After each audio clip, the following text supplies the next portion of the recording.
Item ಯಾವುದೇ ಇರಲಿ try ಮಾಡಿ ಆಚಿ ಚಿಕನ್ ಮಸಾಲಾ. ಆಚಿ ಚಿಕನ್ ಮಸಾಲಾ. ಕ್ಯಾಟರಿಂಗ್ ಉದ್ಯಮಕ್ಕೂ ಕೂಡ ಗ್ಯಾಸ್ ನ ಬಿಸಿ ತಡ್ತಾ ಇದೆ. ಮಂಗಳೂರಿನ ಹಲವು ಕ್ಯಾಟರಿಂಗ್ ಉದ್ಯಮಕ್ಕೆ ಬ್ರೇಕ್ ಹಾಕಲಾಗಿದ್ದು ಸದ್ಯ. ಮದುವೆ ಮತ್ತು ಇನ್ನಿತರ ಸಮಾರಂಭಗಳಿಗೆ ಊಟದ ವ್ಯವಸ್ಥೆ ಮಾಡೋದು ಹೆಂಗೆ ಅನ್ನುವ ತಲೆನೋವು ಅವರಿಗೆ. ಸೌದೆ ಒಲೆ ಬಳಕೆಗೆ ಮುಂದಾಗ್ತಾ ಇದ್ದಾರೆ.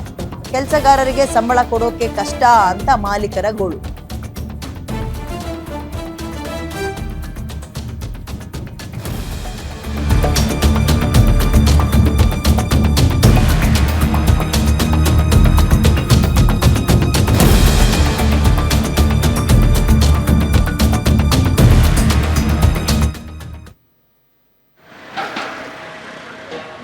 ಹೋಟೆಲ್ ಉದ್ಯಮಕ್ಕೆ ಸ್ವಲ್ಪ ಮಟ್ಟಿಗೆ ಬಿಸಿ ಕೂಡ ತಟ್ಟಿರುವಂಥದ್ದು. ಅದರ ಜೊತೆಯಾಗಿ ಕ್ಯಾಟ್ರಿಂಗ್ ಉದ್ಯಮಕ್ಕೂ ಕೂಡ ಈಗ ಬಿಸಿ ತಟ್ಟಿದೆ.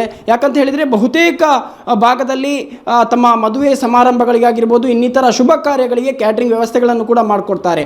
ಅನಿಲ ಅಥವಾ ಏನು ಗ್ಯಾಸ್ ಸಿಲಿಂಡರ್ ಇಲ್ಲ ಅಂತ ಆದರೆ ಈ ಅಡಿಗೆಗಳನ್ನು ತಯಾರು ಮಾಡೋದು ಹೇಗೆ ಅಂತ ಹೇಳುವಂತಹ ಪ್ರಶ್ನೆಗಳು ಕೂಡ ಮೂಡುತ್ತೆ.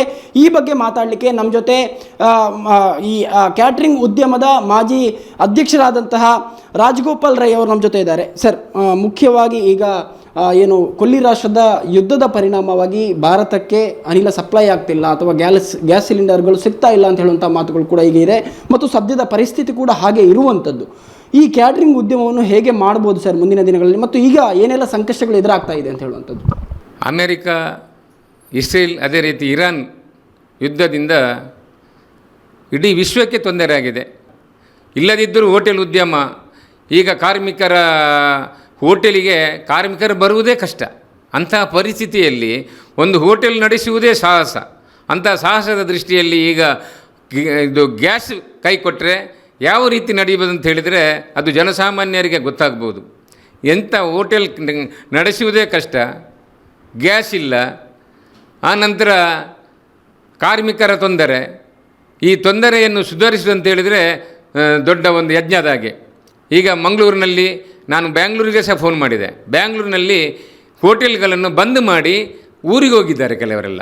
ಇಲ್ಲದೆಯೂ ಒಂದು ಕ್ಯಾಟ್ರಿಂಗ್ ಉದ್ಯಮ ನಡೆಯಬಹುದು. ಯಾಕೆ ಅಂತ ಹೇಳಿದರೆ ನಾವು ಕ್ಯಾಟ್ರಿಂಗ್ ವ್ಯವಸ್ಥೆಯಲ್ಲಿ ದೊಡ್ಡ ದೊಡ್ಡ ಒಮ್ಮೆಲೆ ಮಾಡುವಂಥದ್ದು ಅನ್ನ ಆಗಲಿ, ಪದಾರ್ಥಗಳಾಗಲಿ, ಈಗ ಬೇರೆ ಬೇರೆ ನಾನ್ ವೆಜ್ ಮಾಂಸಾಹಾರಿ ಪದಾರ್ಥಗಳಾಗಲಿ, ಪಾಯಸ ಎಲ್ಲವನ್ನು ಸೌದೆಯ ಮುಖಾಂತರ ಅಂದರೆ ಕಟ್ಟಿಗೆಯಲ್ಲಿ ಮಾಡಲಿಕ್ಕೆ ಭಾರಿ ಒಳ್ಳೆಯ ರೀತಿಯಲ್ಲಿ ಮಾಡಲಿಕ್ಕಾದ. ಅದು ಟೇಸ್ಟ್ ಸಹ ಜಾಸ್ತಿ. ಎಲ್ಲರೂ ಹೇಳ್ತಾರೆ ಕಟ್ಟಿಗೆಯಲ್ಲಿ ಮಾಡಿದರೆ ಭಾರಿ ಒಂದು ರುಚಿಕರ ಅಂತೇಳಿ. ಅಂದರೆ ಒಳ್ಳೆ ರುಚಿಕರ ಮಾಡಲಿಕ್ಕಾಗ್ತದೆ. ಆದರೆ ದೋಸೆ ಎಲ್ಲ ಮಾಡಲಿಕ್ಕೆ ಸ್ವಲ್ಪ ಕಷ್ಟ ಆಗ್ತದೆ. ಅಂದರೆ ಸ್ವಲ್ಪ ಹೈ ಪವರ್ ಬೇಕು, ಅದಕ್ಕೆ ಗ್ಯಾಸ್ ಎಲ್ಲ ಬೇಕು. ಮತ್ತು ಕೆಲವು ನಾವು ಕಾಯಿಸುವಂಥ ವಿಷಯಕ್ಕೆ ಕ್ಯಾಟ್ರಿಂಗ್ ಸ್ವಲ್ಪ ಅಂದರೆ ಕ್ಯಾಟ್ರಿಂಗ್ ಉದ್ಯಮಕ್ಕೆ ಹೊಡೆತ ಬಿದ್ದರೆ ಅಷ್ಟು ದೊಡ್ಡ ಹೊಡೆತಲ್ಲ. ಆದರೆ ಹೋಟೆಲ್ ಉದ್ಯಮಕ್ಕೆ ಬಾರ್ ಅಸೋಸಿಯೇಷನ್ ಅವರಿಗೆ ಸಹ ಹಾಗೆ, ಅವರಿಗೆ ಒಮ್ಮೆ ಬರುವಾಗ ಒಂದೊಂದು ಐಟಮ್ ಎರಡೆರಡು ಐಟಮ್ ಮಾಡಲಿಕ್ಕಿರ್ತದೆ. ಆಗ ಅವರಿಗೆ ಗ್ಯಾಸೇ ಬೇಕಾಗ್ತದೆ. ಗ್ಯಾಸ್ ಇಲ್ಲದಿದ್ದರೆ ಅವರ ಉದ್ಯಮ ಸಹ ನಡೆಯುವುದಿಲ್ಲ. ಈ ಒಂದು ಗ್ಯಾಸಿನ ತೊಂದರೆಯಿಂದಾಗಿ ಪ್ರವಾಸೋದ್ಯಮಕ್ಕೂ ದೊಡ್ಡ ರೀತಿಯ ತೊಂದರೆ ಆಗಿದೆ. ಮತ್ತು ಇಲ್ಲಿ ಕೆಲವು ಜನ ಪಿ ಜಿಯಲ್ಲಿ ಇರ್ತಾರೆ. ಪಿ ಜಿಯಲ್ಲಿ ಕೆಲವು ಪಿ ಜಿಗಳಲ್ಲಿ ಊಟದ ವ್ಯವಸ್ಥೆ, ಕೆಲವು ಪಿ ಜಿಗಳಲ್ಲಿ ಹೊರಗೆ ಹೋಗಿ ಊಟ ಮಾಡಬೇಕಾಗ್ತದೆ. ಅವರು ಸಹ ಕಮ್ಮಿ ಆಗಿದ್ದಾರೆ. ಅವರು ಸಹ ಈಗ ನಾವು ಹೋಟೆಲ್ ಬಂದ್ ಮಾಡಿ ರಜೆ ಕೊಟ್ಟರೆ ಅವರು ಊರಿಗೆ ಹೋದರೆ ಮತ್ತೆ ಬರುವುದೇ ಇಲ್ಲ. ಅಂದರೆ ಸಾಧಾರಣ ಹೋಟೆಲ್ ಒಮ್ಮೆ ಬಂದಾದರೆ ಮತ್ತೆ ಮುಚ್ಚಿದರೆ ಓಪನ್ ಮಾಡುವುದೇ ಕಷ್ಟದಂಥ ಪರಿಸ್ಥಿತಿ. ಅಂದರೆ ಹೋಟೆಲ್ ಉದ್ಯಮಕ್ಕೆ ಭಾರಿ ದೊಡ್ಡ ಪ್ರಭಾವ ಬೀರುವಂಥ ಒಂದು ತೊಂದರೆ ಇದೆ. ಇದನ್ನು ಯಾವ ರೀತಿ ನಡೆಸಬೇಕಂತೇಳಿ ನಮಗೆ ನಡೆಸ್ಕೊಂಡು ಹೋಗ್ಬೇಕಂತೇಳಿ ಹೋಟೆಲ್ ಅಸೋಸಿಯೇಷನ್ ಅವರಿಗೆ ಗೊತ್ತಾಗೋದಿಲ್ಲ. ಮೀಟಿಂಗ್ ಮಾಡೋದು ಯಾವ ರೀತಿಯಲ್ಲಿ ನಾವು ಇದನ್ನು ಸರ್ವೈವಲ್ ಆಗೋದಂತೇಳಿ. ಅದಕ್ಕೆ ಬೇಕಾಗಿ ಕೆಲವು ಕಡೆಯಲ್ಲಿ ಕೆಲವು ತಿಂಡಿಗಳನ್ನು ಕಟ್ಟು ಮಾಡಿ, ಕೆಲವು ತಿಂಡಿಯನ್ನು ಮಾಡಿ, ಕೆಲವು ಕಟ್ಟಿಗೆ ಸೌದೆಯಲ್ಲಿ ಮಾಡುವಂಥದ್ದನ್ನೆಲ್ಲ ಮಾಡಿಕೊಂಡು ಒಂದು ಈ ಉದ್ಯಮವನ್ನು ಉಳಿಸುವಂಥ ಕೆಲಸವನ್ನು ಭಾರಿ ಕಷ್ಟದಿಂದ ಅಂತ ಹೇಳಿದರೆ ಭಾರಿ ಕಷ್ಟದಿಂದ ಹೋಟೆಲ್ ಉದ್ಯಮದವರು ಉಳಿಸಿಕೊಂಡು ಬರ್ತಾ ಇದ್ದಾರೆ. ನಮಗೆ ಒಂದು ಆಶಾಭಾವನೆ ಇದೆ, ಒಂದು 2-3 ದಿವಸದಿಂದ ಇದೆಲ್ಲ ವ್ಯವಸ್ಥಿತ ರೀತಿಯಲ್ಲಿ ಸುಧಾರಣೆ ಆಗ್ಬೋದು. ಮುಂದೆ ಹೋಟೆಲಿಗೆ ಒಳ್ಳೆಯ ದಿನ ಬರ್ತದೆ ಅಂತ ಹೇಳೋದು ನಮ್ಮ ಒಂದು ಆಶಾಭಾವನೆ.